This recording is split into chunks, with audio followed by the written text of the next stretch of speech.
dominait le corps d'une femme.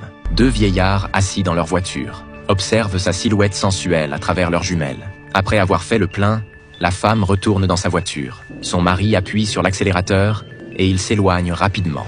Le pick-up les suit aussitôt à vive allure. Mais le couple, Daisy, est complètement inconscient de ce qui se passe. La femme se retourne et aperçoit une voiture qui fonce dans leur direction, les fixant intensément à travers la vitre. Heureusement, une voiture de police approche derrière eux, mais contre toute attente, le policier leur fait signe de s'arrêter immédiatement. C'est alors qu'ils remarquent soudain que le pick-up qui s'était éloigné revient maintenant rapidement vers eux. Au même moment, le policier découvre un pistolet dans leur voiture. Jack tente de s'expliquer, mais le policier se dirige directement vers le conducteur du pick-up.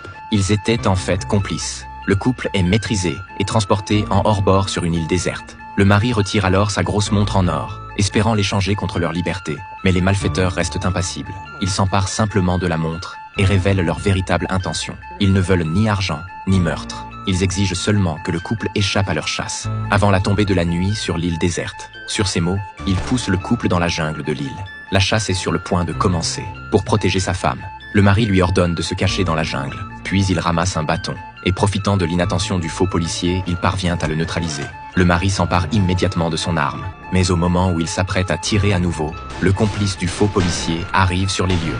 Le mari, voyant cela, s'enfuit à nouveau dans la jungle, mais il est déjà encerclé par les autres malfaiteurs. Rapidement, le mari est touché et s'effondre. Daisy, non loin de là, est paralysée par la peur. Mais dans cette situation, elle n'ose pas se montrer. Une fois les malfaiteurs partis, Daisy court vers son mari, ramasse l'arme au sol, déterminée à venger son mari, coûte que coûte.